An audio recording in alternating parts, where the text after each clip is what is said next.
Playlist of Dissonance, Chapter 12, Hurt.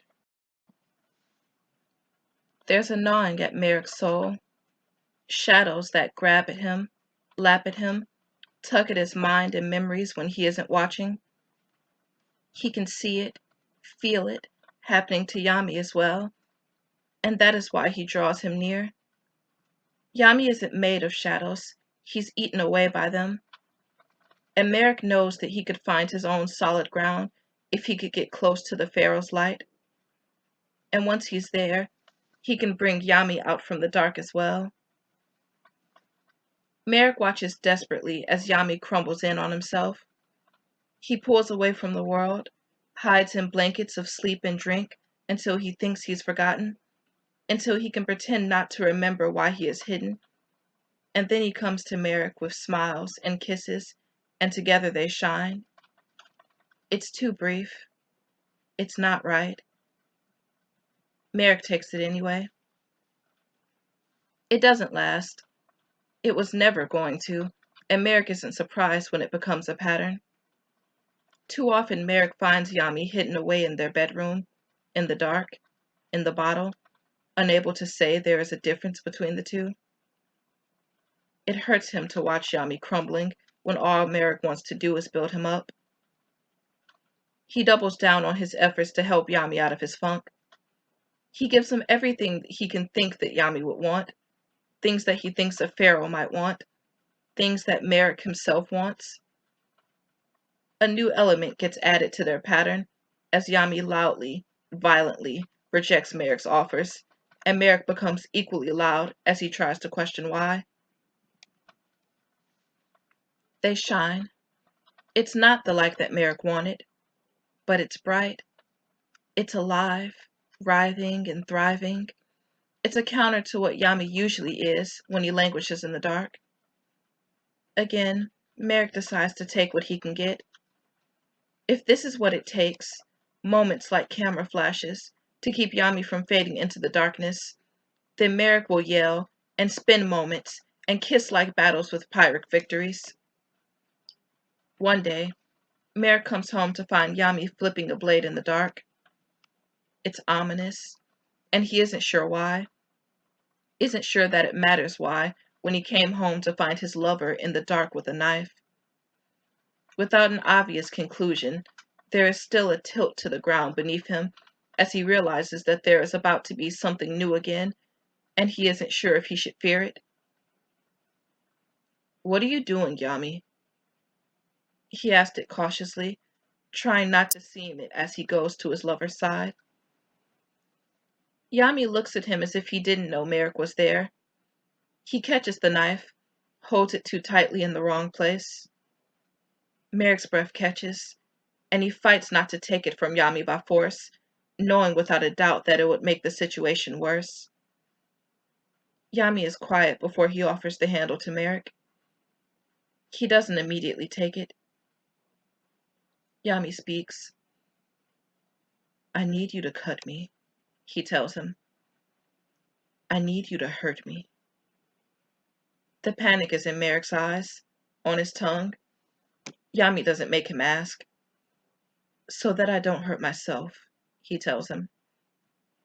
"I need it."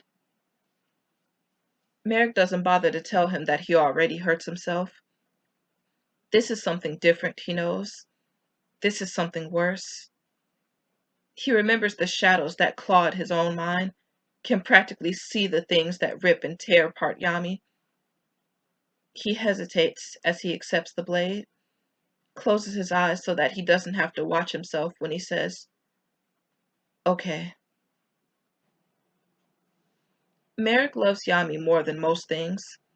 He makes a list of those things on Yami's back, drawing the knife lightly over Yami's skin, scraping but not cutting, to prepare himself for what he knows will come next. That list includes his sister, his wealth, his happiness, and apparently, Yami's own well-being. He's shaking as he tries to process that when Yami finally tells him, "More. You have to make me bleed." This is next. Merrick starts back at the top of his list. excludes the first item and doesn't allow himself to contemplate if it's true or not. It'll never come up. It doesn't matter. He refuses to carve those characters into Yami's back regardless. He cuts. It only gets worse from there. Yami starts to shine again, only when he's hurt, only when he's in pain. He shines when he cries, and Merrick has to find new ways to make him cry because he refuses to cut him every time. Merrick doesn't know who he is sometimes when he has his hands wrapped around Yami's throat, a knife pushing into his skin, a foot grinding down on Yami's face or thigh. He pulls Yami's hair as he cries and calls Yami names while talking to himself. Yami shines. Merrick thinks he might be eaten away from the inside. But afterwards, when he gets to be soft, clean Yami, repair Yami, cuddle Yami, love Yami, he feels his shine come back, and he thinks he's probably fine. Merrick is constantly recounting his list. He tries to keep up with the things that change from one iteration to the other, knows that he doesn't, and isn't sure what it means. His wealth, his friends, his sanity. Merrick likes to touch the bruises he leaves. It makes Yami hiss and smile. It serves as a reminder that Yami belongs to Merrick, chose to belong to Merrick. It makes them both happy, he thinks. He kisses his demons away with a smile. You shouldn't be giving him what he wants this way, Yugi tells him. They don't talk much, because no one likes what he and Yami have, and no one hesitates to say so. Yami kind of ignores it, and kind of lets it eat him up inside. Merrick just puts it on the list and moves along. He's taking to writing the list on Yami's skin with marker and letting it wash away before Yami can see, watching his fears and concerns go down the drain and telling himself that it's okay. It's not really any of your business, is it? Merrick asked. He doesn't want to push Yugi away. Yugi still talks to them both, and he'd rather keep it that way. But he doesn't want to talk about this either way, though. You're my friend, Merrick. You're both my friends. I just want you both to be happy. We are happy, Merrick insists. He thinks of shadows and shines, and he wants so fiercely that it has to be enough. Are you really?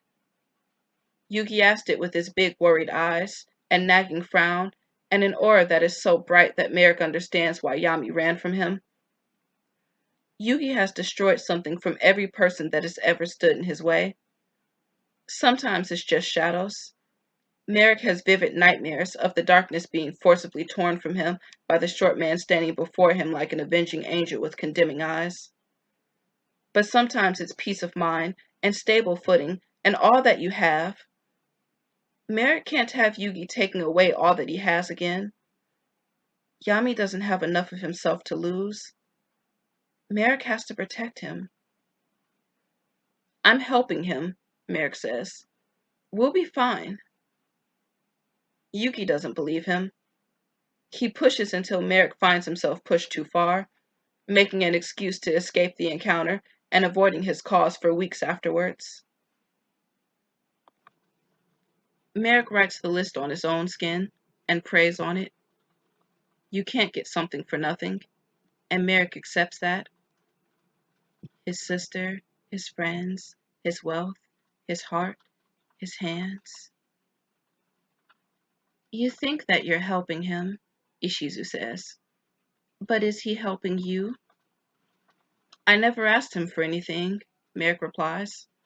Which is true, because all Merrick wanted was to have Yami, and he had never asked for any of the things he desperately hoped that he would get. Don't you think that you should? She questions. Unlike Yugi, Ishizu says things that make too much sense. She doesn't touch the thing directly, doesn't poke at a wound until it inevitably starts to bruise. She places her thoughts on the table, and she waits for him to pick them up, turn them around, and put them in place where they could belong. Merrick kind of hates that about Ishizu, clings to it when he can't hold on to himself. He isn't sure which this is, and therefore doesn't know which way he should decide to feel. She leaves before he has to, and he's pretty sure she won't come back until he does. That's probably the reason that Merrick eventually asked him, "Yami, are you happy?" Yami stares at him with dark eyes. Merrick can read the answer, doesn't like what he sees, and waits for Yami to answer him in a way he hopes is better. Yami doesn't answer. Instead, they kiss, they touch, they shine. It's enough. Merrick tells himself that it's enough.